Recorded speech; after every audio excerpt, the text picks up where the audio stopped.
Bonjour à tous et bienvenue sur la chaîne de Saut Tricot. Moi c'est Sofiana et on se retrouve aujourd'hui pour un épisode de mon journal créatif.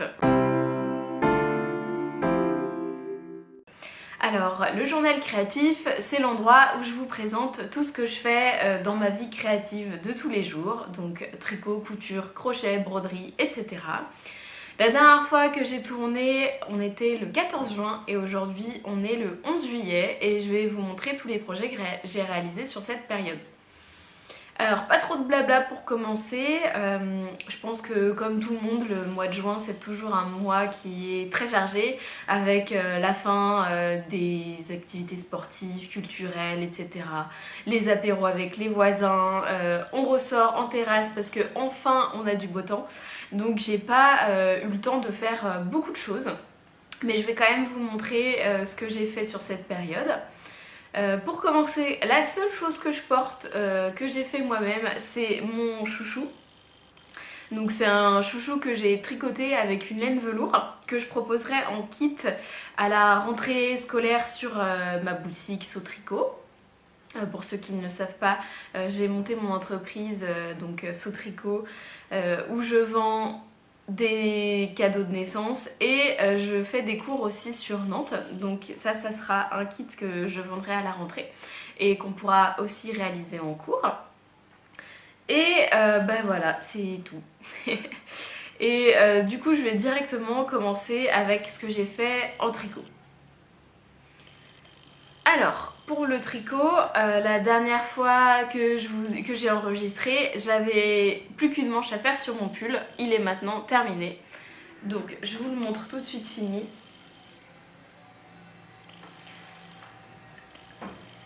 Donc, c'est le pull Docker de Alice Hammer.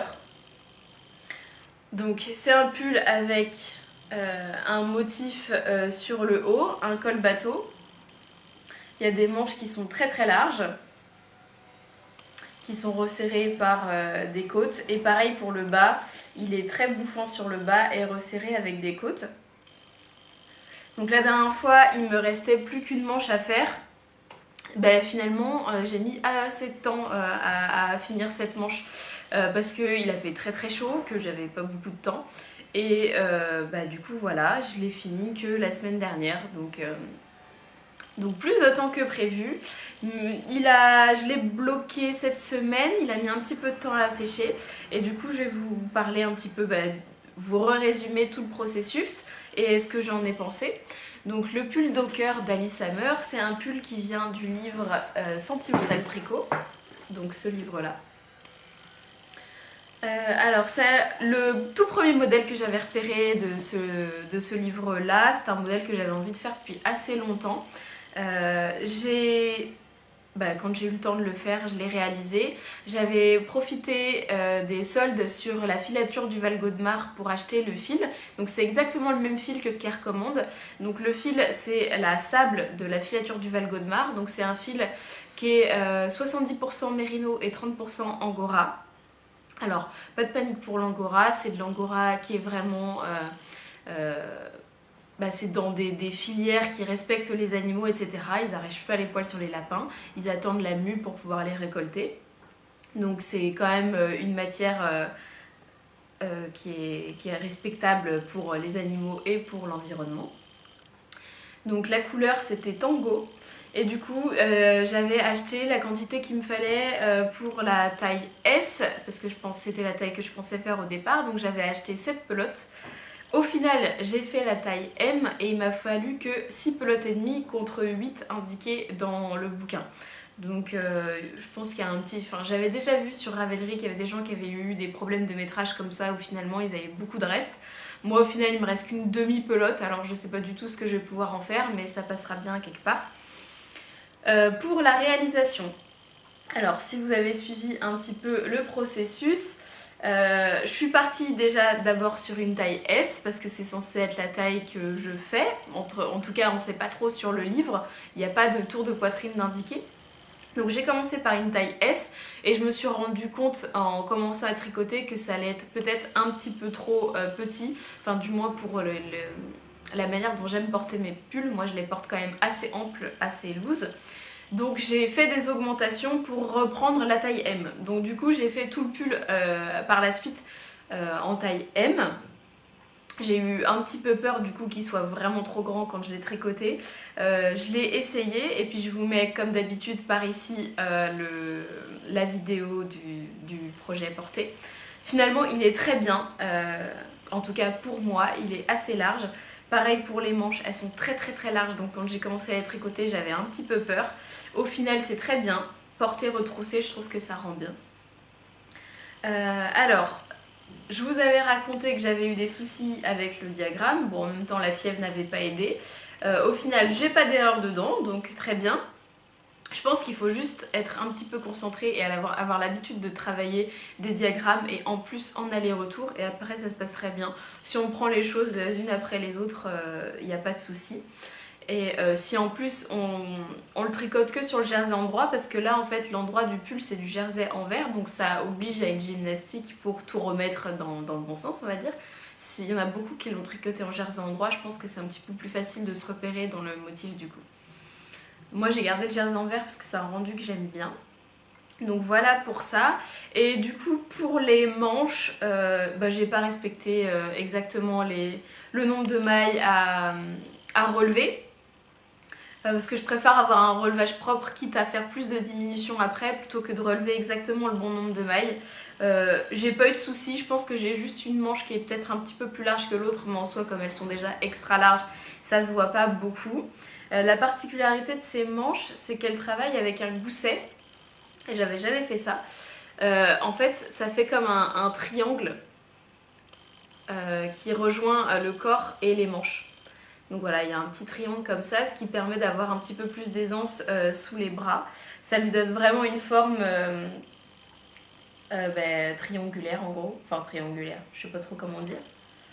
Mais voilà, il y a l'aisance là, donc on vient récupérer. Et après, comme je vous expliquais, je trouve que les diminutions, quand on indique les rangs où il faut diminuer, c'est pas hyper pratique parce qu'on est toujours obligé de compter. Donc moi j'avais mis des marqueurs tout le long de ma manche pour pouvoir repérer à chaque fois l'intervalle. Il me semble qu'à chaque fois comment on dit, on passait de 4 rangs après 6 rangs, 4 rangs, 6 rangs. Donc je mettais des marqueurs pour pouvoir me repérer et ça tombe très bien. Donc voilà, et après il me restait juste les côtes à terminer.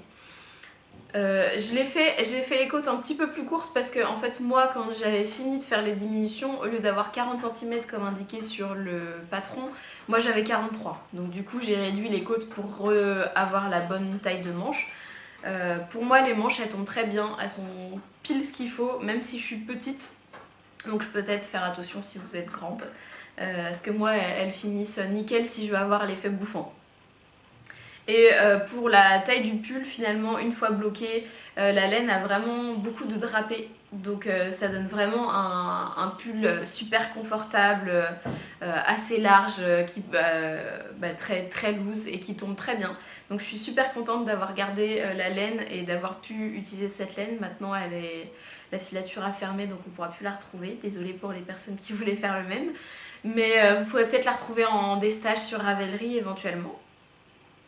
Et voilà pour ce pull. Alors par contre la laine elle perd énormément ses poils, donc là c'était une bonne idée de le faire en rouge, hein, donc j'en ai partout. Mais je pense qu'à force de le laver, il perdra beaucoup moins ses poils et puis quand même elle est super douce, donc c'est super agréable. Donc voilà pour ce pull, enfin terminé, que je vais pas pouvoir porter tout de suite évidemment, ou alors que le soir, mais que je vais porter pour vous le montrer. Et du coup quand j'ai fini de faire le pull, je me suis dit qu'il fallait que je finisse tous les encours qui traînaient pour pouvoir vraiment retourner sur une base nickel et puis de finir du coup tout ce que j'ai dans mon stash. Donc la chose qui traînait dans mon... Alors c'était une paire de chaussettes, donc j'en avais déjà fini une, je vous montre celle qui est terminée. Bon les fils sont pas rentrés. Donc c'est une paire de chaussettes avec du jacquard en haut, elle a aussi des picots sur le dessus et le jacquard sur la pointe du pied également. Donc j'avais fini celle-ci, je trouve qu'elle tombe vraiment nickel. Alors c'est un talon particulier, c'est pas le talon qu'on retrouve sur les chaussettes en général. parce qu'en fait il a des augmentations aussi à l'arrière.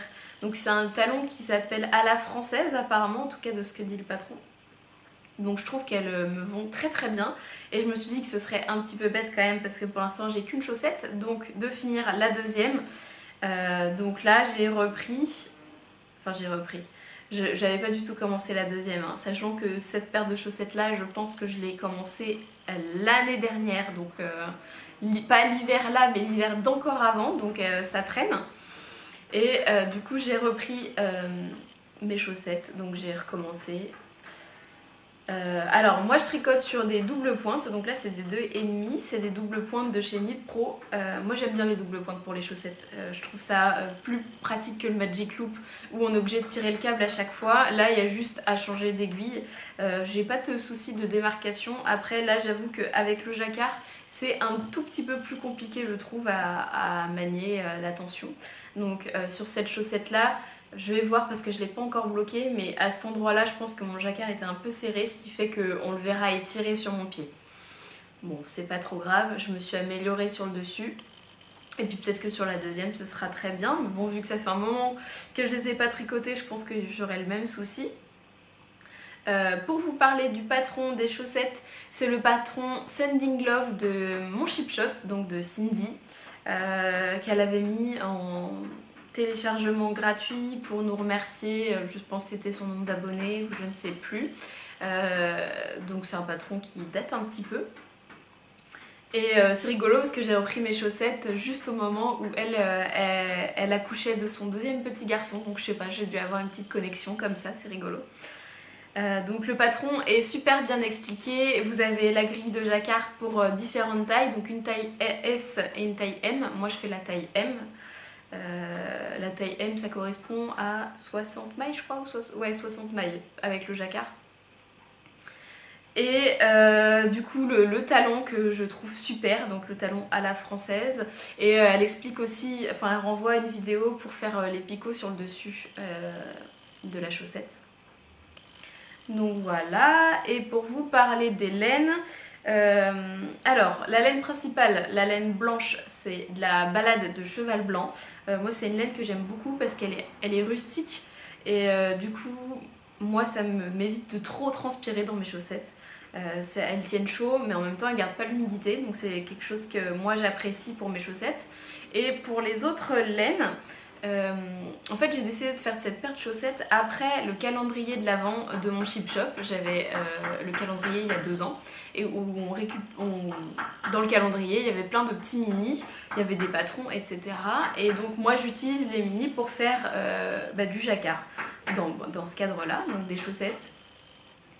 Parce que dans les mini il y avait quasiment que de la laine à chaussettes, donc j'ai déjà fait une paire en gradient et donc là les autres mini. Alors pour les cœurs rouges, alors c'est de la laine rouge avec des paillettes, donc c'est de la Candy Wool. Je récupérerai les étiquettes pour la prochaine fois pour vous montrer. Et la bleue comme ça c'est de la Petit Bout de Laine.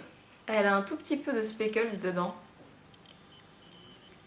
Donc ça rend bien. Et puis du coup le rendu de la chaussette finale ça sera ça sur la deuxième. Donc je trouve que ça fait très hiver cliché, hein. On est dans un peu le carrousel ou les jacquards sur les chevaux etc. Moi j'aime beaucoup. Donc voilà, et puis ça me permet d'utiliser les petits mini. Bon il m'en restera hein, parce que juste le jacquard ça ne va pas tout utiliser, mais voilà. Donc en ce moment j'ai que ça sur mes aiguilles, enfin que ça. Il y a toujours le châle que j'ai pas avancé, hein, mais bon il va avancer un jour. Juste que j'ai pas très envie là en ce moment de faire un châle, c'est vrai qu'il fait assez chaud, que je vais pas le porter tout de suite, donc je l'ai un peu laissé de côté. Je vais d'abord finir ça. On voit ma technique de jacquard est exceptionnelle, n'est-ce pas?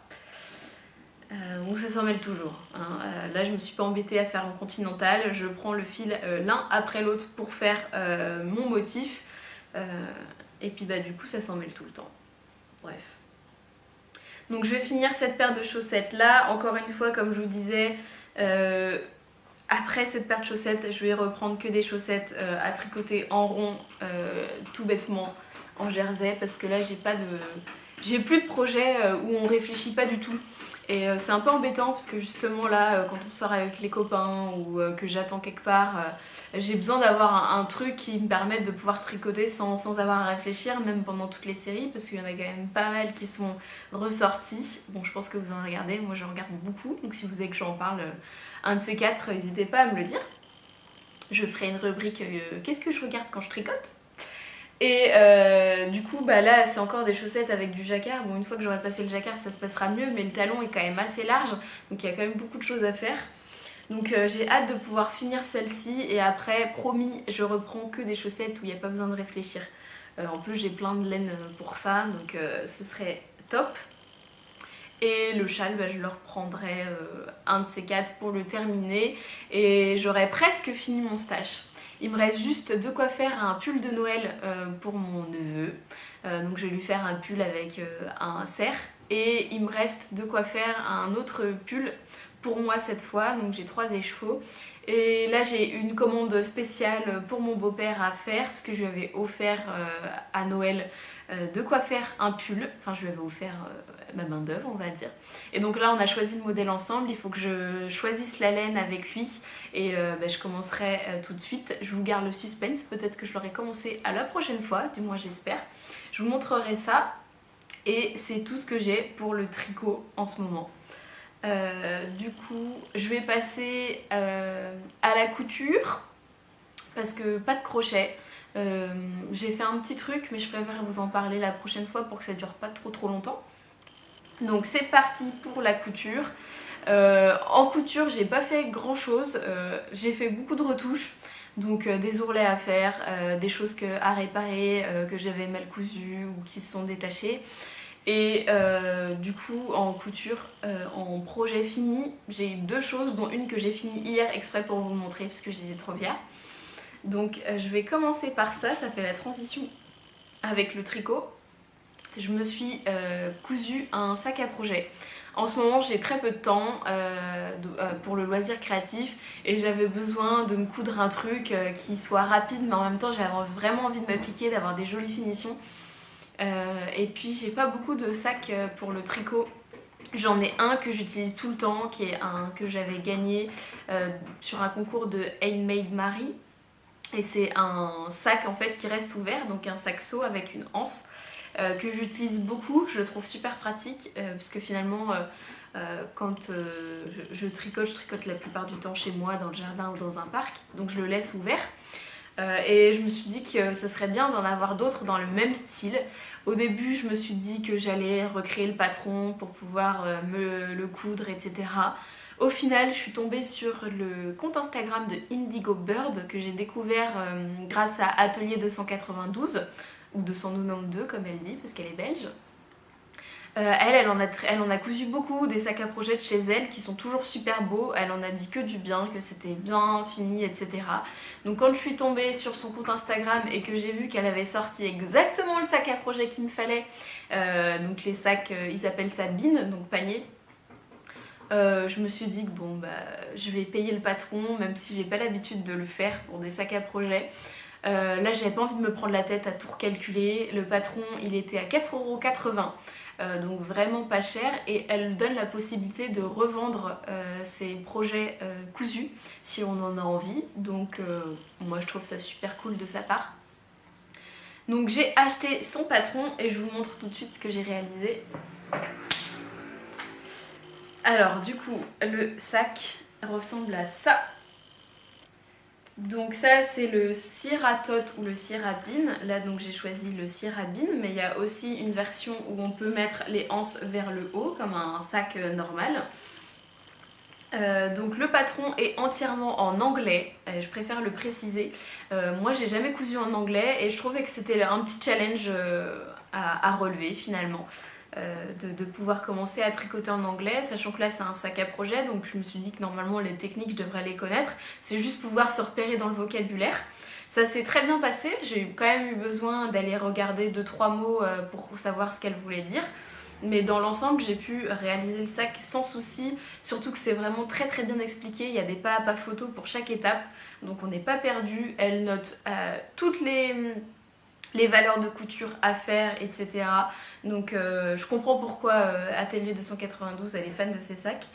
Effectivement, il n'y a pas besoin de réfléchir à part de traduire en anglais pour réaliser le sac. Donc le mien, je l'ai choisi, j'ai choisi du coup, comme je vous disais, la version panier.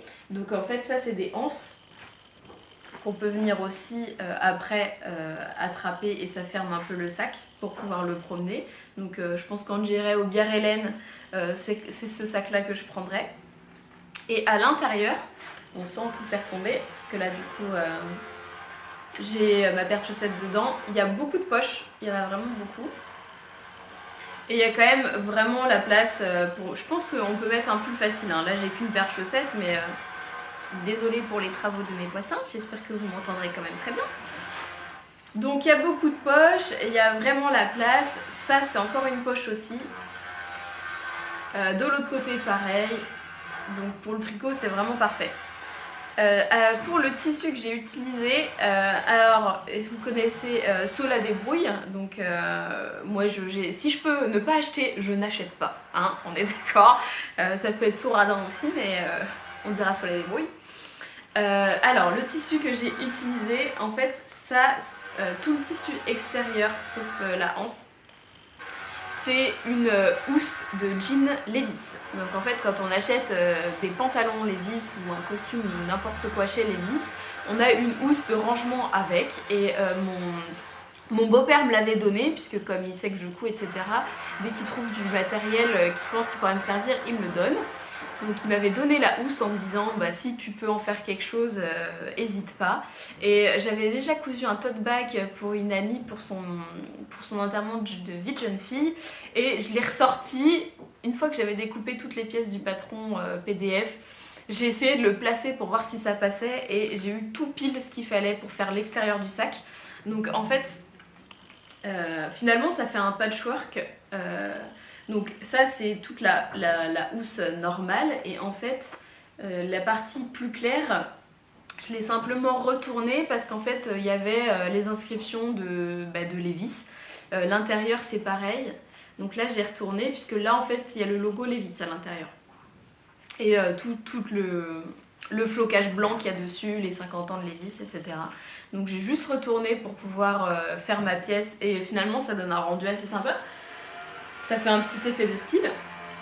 Et la anse, elle propose soit de prendre des anses directement faites, soit un bout cuir, soit de les faire soi-même. Moi je l'ai fait moi-même pour que ça aille dans les coloris. Et donc là le tissu, c'est le tissu que vous avez vu sur ma combinaison jazz. Donc voilà, j'ai juste pris un petit bout pour pouvoir faire les deux anses. L'intérieur du sac, donc l'intérieur il est entièrement doublé. Donc l'intérieur et les poches. C'était... si je vous le vide un peu pour que vous puissiez voir, ça serait pas mal. Donc l'intérieur du sac, c'est... voilà, des petits imprimés avec des nœuds. C'était une thé d'oreiller de la grand-mère de mon compagnon. Donc tout n'est pas de la même couleur, c'est un petit peu usé, etc. Mais je trouvais le tissu était mignon. Et l'intérieur de cette poche-là, pareil, c'est des petites fleurs. Bon, c'est difficile à voir, je pense. Le tissu est un petit peu satiné, je pense que c'était pareil, une thé d'oreiller ou un short de pyjama. Donc voilà, donc toute la récup. Et pareil, normalement, pour cette version-là, elle indique de tout thermocoller. J'avais pas assez de thermocollant, je me suis dit que le jean ça allait se tenir quand même un peu. Donc j'ai simplement thermocollé la partie intérieure du milieu, des deux côtés, les anses, ça c'était obligatoire, et la doublure intérieure et pas les poches. Au final, il se tient très bien tout seul debout. Hein. Heureusement que j'ai pas eu besoin de tout thermocoller. Le jean fait très bien l'affaire. Donc voilà pour ce sac. J'ai pris mon temps.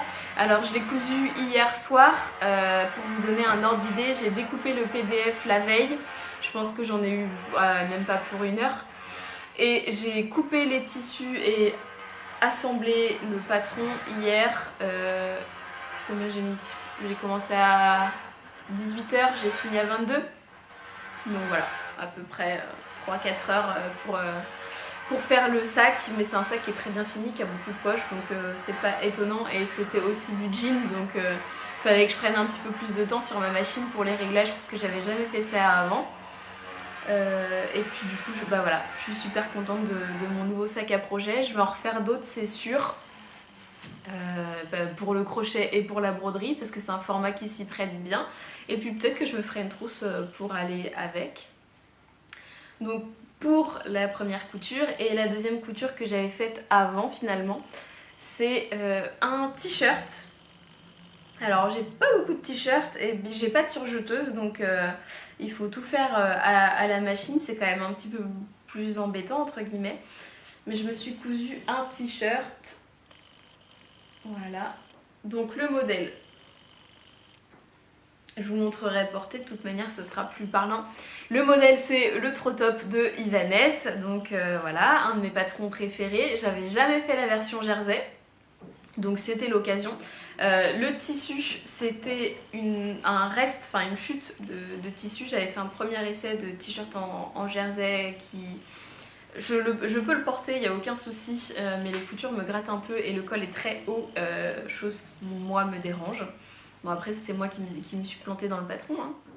Donc il me restait assez de jersey pour découper à nouveau un t-shirt. Donc cette fois je suis partie sur le Trop Top puisque j'aime beaucoup la version chaîne et trame. Alors la coupe je l'aime beaucoup, je la trouve super top, les instructions c'est super facile, elle indique des versions pour faire des finitions plus, etc.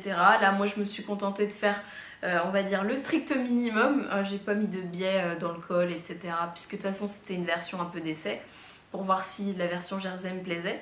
Donc j'ai même pas fait de finition sur les manches ni sur le bas, je laisse le bord rouloté, je trouve que ça fait sympa comme effet. Et du coup vous voyez mes coutures. Alors moi je fais tout à la machine à coudre comme je vous disais, donc j'ai simplement un point zigzag. Alors là c'est un point triple, donc vous voyez que quand même il est élastique. Voilà, alors l'intérieur de ma manche aussi, elle indiquait de mettre...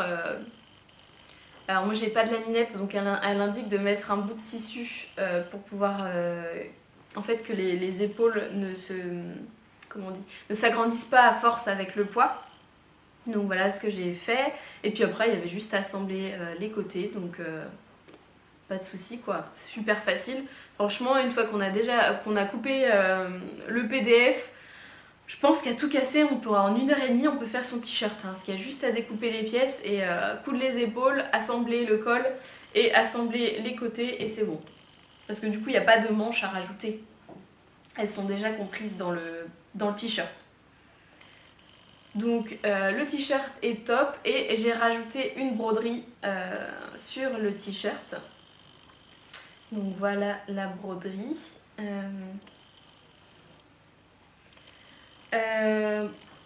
On finit sur le t-shirt et on passe à la broderie juste après. Donc pour le t-shirt, j'en ai déjà recoupé un deuxième dans un autre jersey. Alors les deux jerseys viennent du quartier des tissus à Montaigu, c'est des jerseys qui sont assez fins. Par contre comme je les ai achetés il y a un moment, je peux pas vous donner le prix. Je pense que là j'avais dû payer le mètre. En général je vais rarement au-dessus de 10 € le mètre pour un tissu, surtout pour du jersey. Donc on peut compter à peu près 5 € on va dire pour le t-shirt, si vous êtes d'accord.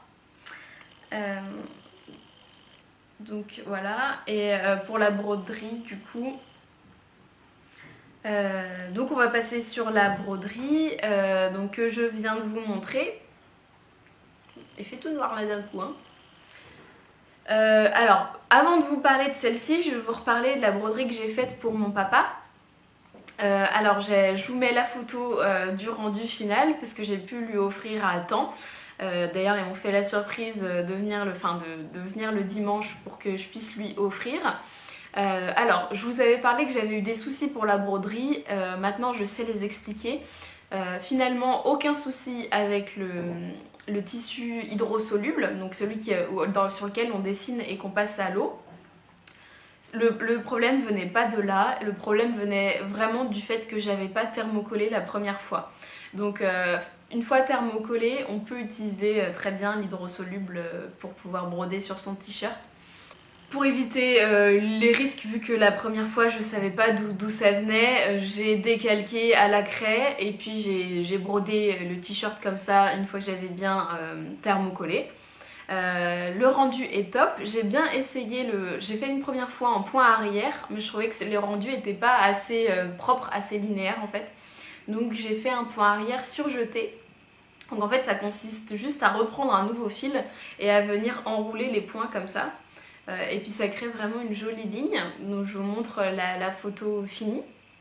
Donc j'ai pas le détail parce que finalement quand ils m'ont pris par surprise, j'ai pas eu le temps de faire des photos avant de lui offrir.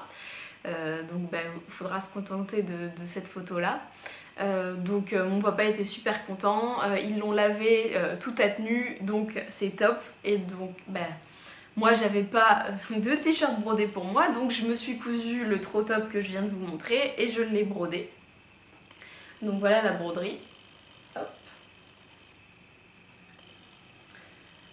Alors le dessin, cette fois c'est pas moi qui l'ai fait, mais c'est pas quelque chose qui est fait pour la broderie. Mes beaux-parents m'ont offert le pom-pom ou le pompon, je sais pas comment vous dites, le pom-pom mag à Noël, parce qu'il y a beaucoup de modèles qui m'intéressent dedans. Le prochain ça sera sûrement quelque chose qui est dedans. Et j'ai beaucoup aimé cette illustration là. Donc c'est une illustration qui est dans le magazine que j'ai détournée pour la broder. Donc j'ai utilisé l'hydrosoluble pour décalquer. Donc j'ai utilisé un feutre friction pour pouvoir décalquer directement dessus. J'ai bien thermocollé mon t-shirt. On a fait ça bien cette fois. Hein. Maintenant que j'avais fait une fois, je savais comment faire. Donc j'ai thermocollé, donc je vous montre. J'ai thermocollé mon tissu. Après, j'ai décalqué sur le tissu hydrosoluble que je suis venue épingler parce que moi j'en ai pas de l'autocollant. Donc je l'ai bien épinglé sur mon t-shirt sans trop tirer. Et j'ai mis le cercle après. Donc une fois que j'avais mis le cercle de broderie, j'ai pu commencer à broder. Alors moi j'ai brodé en blanc. Au début je voulais du noir mais j'en avais plus. Il me restait plus que du blanc et puis par flemme j'ai pas été en racheter. Au final je suis super contente de l'avoir fait en blanc, je trouve que ça ressort vraiment bien. Ça fait presque comme les sigles un peu américains qu'on retrouve sur les t-shirts, etc. Alors pour les points de broderie, alors toute la main c'est du point arrière. Donc le fil c'est un fil de chez Action, enfin tous les fils viennent de chez Action encore une fois. Donc le blanc c'est du point arrière, tous les ongles je les ai faits en passé plat. Et les aiguilles du coup que j'ai fait en jaune c'est du point arrière surjeté. Donc là vous pouvez voir du coup l'effet, ça fait vraiment une jolie ligne un petit peu en relief. Donc voilà pour la broderie. J'avais hésité à les remplir et j'avais hésité à faire en couleur. Finalement, je trouve que ça rend bien comme ça.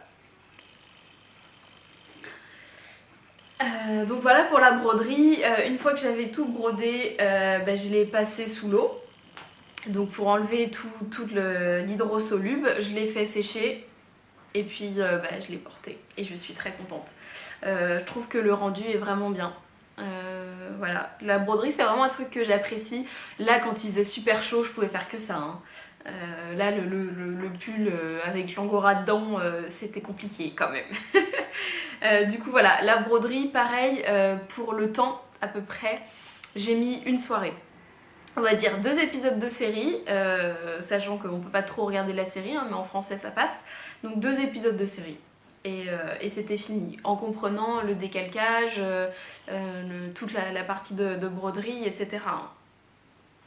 Donc voilà pour le temps et puis pour le budget finalement. Pareil, les fils viennent tous de chez Action donc si on déduit le prix, je pense qu'à tout casser, il y en a pour 30 centimes dedans, quelque chose comme ça. Donc au final, j'ai un t-shirt à ma taille, brodé et tout fait main pour à peu près 5,30 €. Voilà. Le prochain que je vais faire, je sais pas si je vais le broder encore. Je vais faire un t-shirt tout blanc, j'en ai pas beaucoup, donc je pense que je vais le laisser comme ça. Prochaine broderie. Peut-être du coup la chemise que je vous parle depuis un moment qu'il faut que je reprenne. Ça sera peut-être ça. Et puis bah voilà pour ce que j'ai réalisé pendant ces semaines. Les semaines qui vont suivre, ça va être du coup bah, finir mes coutures et puis finir mes chaussettes. Et on se retrouve la prochaine fois pour voir ce que j'aurai commencé de nouveau. Si vous voulez me suivre, les réseaux sociaux sont tous en barre d'infos. Et puis bah on se retrouve par là-bas. Tricotez bien, cousez bien, crochetez bien, brodez bien, faites tout ce que vous voulez. Et puis à la prochaine fois. Salut!